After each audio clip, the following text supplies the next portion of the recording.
ನಾವಿಲ್ಲಿ ಕೇಳಲಿಕ್ಕೆ ಬಂದಿರೋದು ನ್ಯಾಯ. ನಮಗೆ ನ್ಯಾಯ ಬೇಕು ಅಷ್ಟೇ. ಆದ್ರೆ ನ್ಯಾಯ ಯಾರು ಕೊಡ್ಬೇಕು? ಸರ್ಕಾರ ಕೊಡ್ಬೇಕು. ಅದು ಅವರ ಧರ್ಮ. ಸರ್ಕಾರ ನ್ಯಾಯ ಕೊಡ್ಲಿಲ್ಲ ಅಂದ್ರೆ ಯಾರಿಗಾದ್ರು ವಿರೋಧ ಪಕ್ಷದವ್ರು ಏನ್ ಮಾಡಬೇಕು? ನ್ಯಾಯ ಕೊಡಿಸ್ಬೇಕು. ಅದಕ್ಕೆ ನಾವಿಲ್ಲಿ ಬಂದಿರೋದು. ಆದ್ರೆ ನಾವು ನ್ಯಾಯ ಕೊಡ್ರಿ ಅಂದ್ರೆ ಎಳ್ನೀರ್ ಕೊಡ್ತೀವಿ, ನ್ಯಾಯ ಕೊಡ್ರಿ ಅಂದ್ರೆ ಇಲ್ಲ ಕಾಫಿ ಟೀ ಕೊಡ್ತೀವಿ, ಅರೆ ನ್ಯಾಯ ಕೊಡ್ರಿ ಇಲ್ಲ ಮಜ್ಜಿಗೆ ಕೊಡ್ತೀವಿ.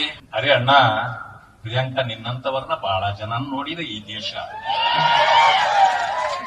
ಅಲ್ಲಪ್ಪ, ನಿಮ್ ಮನೆಯಲ್ಲಿ ಏನ್ ಸಂಬಂಧ ಮಾಡಕ್ ಬರ್ತಾ ಇದ್ದೀವ ನಾವು?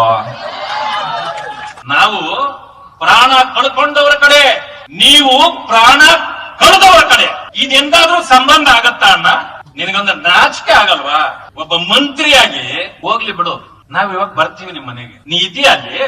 ಬೀಗ ಜಡ್ದು ಬೆಂಗಳೂರಲ್ಲಿ ಸೇರ್ಕೊಂಡಿದ್ಯಲ್ಲಣ್ಣ. ಯಾರೋ 4 ಜನರನ್ನ ಅಲ್ಲಿ ನಿಲ್ಸಿ ನಾವ್ 20,000 ಜನ ಬರ್ತೀವಿ ಅಂದ್ರೆ ಅಲ್ಲಿ ಬರೀ 20 ಎಳ್ನೀರ್ ಇಟ್ಕೊಂಡ್ ಕೊಡ್ತಾವ್ರೆ. ಟಿವಿನಲ್ಲಿ ನೋಡ್ದೆ ನಾನು. ಏನ್ ತೀರ್ಥ ಕೊಡಕ್ ಇಟ್ಟಿದ್ದೀರಿ? ಏನ್ ದೇವಸ್ಥಾನ ಅದು?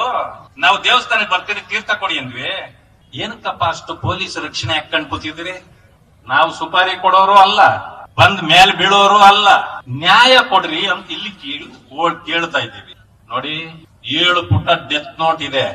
ಎಲ್ಲ ನಮ್ಮ ಮುಖಂಡರು ಒಂದೊಂದು ವಿಷಯ ಹೇಳ್ಬಿಟ್ಟಿದ್ದಾರೆ. ನಾನು ಮತ್ತೆ ಹೇಳಕ್ ಹೋಗಲ್ಲ ಅದನ್ನ. ಆದ್ರೆ ಒಂದು ತಿಳ್ಕೊಳ್ಳಿ, ಇದರಲ್ಲಿ ಪ್ರಸ್ತಾಪ ಆದಾಗ ನಿಮ್ ಹೆಸರು ಇದೆಯಾ ಇಲ್ವಾ? ಪಾಪ ಮುಖ್ಯಮಂತ್ರಿ ಹೇಳಿದ್ರು ಅದ್ರಲ್ಲಿ ಇಲ್ಲ ಅಂದ್ರು, ಡಿ ಕೆ ಶಿವಕುಮಾರ್ ಅವರು ಹೇಳಿದ್ರು ಅದ್ರಲ್ಲಿ ಇಲ್ಲ ಅಂದ್ರು. ನಾವೇನ್ ಮಾಡಿದ್ವಿ? ಜೆರಾಕ್ಸ್ ಮಾಡಿ ಅದನ್ನ ಹೈಲೈಟ್ ಮಾಡಿ, ಪಾಪ ಮುಖ್ಯಮಂತ್ರಿಗಳು ಕುರುಡ್ರು, ಉಪಮುಖ್ಯಮಂತ್ರಿಗಳು ಕುರುಡ್ರು, ರಾಹುಲ್ ಗಾಂಧಿ ಅವರು ಕುರುಡ್ರು, ಎಐಸಿಸಿ ಅಧ್ಯಕ್ಷರು ಕುರುಡ್ರು. ಹೈಲೈಟ್ ಮಾಡಪ್ಪ, ಹೈಲೈಟ್ ಹಾಕಿ ನಾವೆಲ್ಲ ಸೇರಿ ಅವ್ರಿಗೆ ಪೋಸ್ಟಲ್ ಕಳಿಸ್ಬಿಟ್ಟಿದೀವಿ, ಓದ್ಕೊಳ್ರಿ ಅಂತ. ಅಪ್ಪ ಓದ್ಕೊಳಕ್ ಅವ್ರಿಗೆ ಟೈಮ್ ಸಿಕ್ತೋ ಇಲ್ಲ ಗೊತ್ತಿಲ್ಲ, ಬಟ್ ಪತ್ರಿಕೆ ಅವ್ರ ಮುಂದೆನೂ ಇಳಿದು ತೋರಿಸಿದೀವಿ, ಅದನ್ನ ಹೈಲೈಟ್ ಮಾಡಿ ಹೇಳಿದ್ದಾರೆ.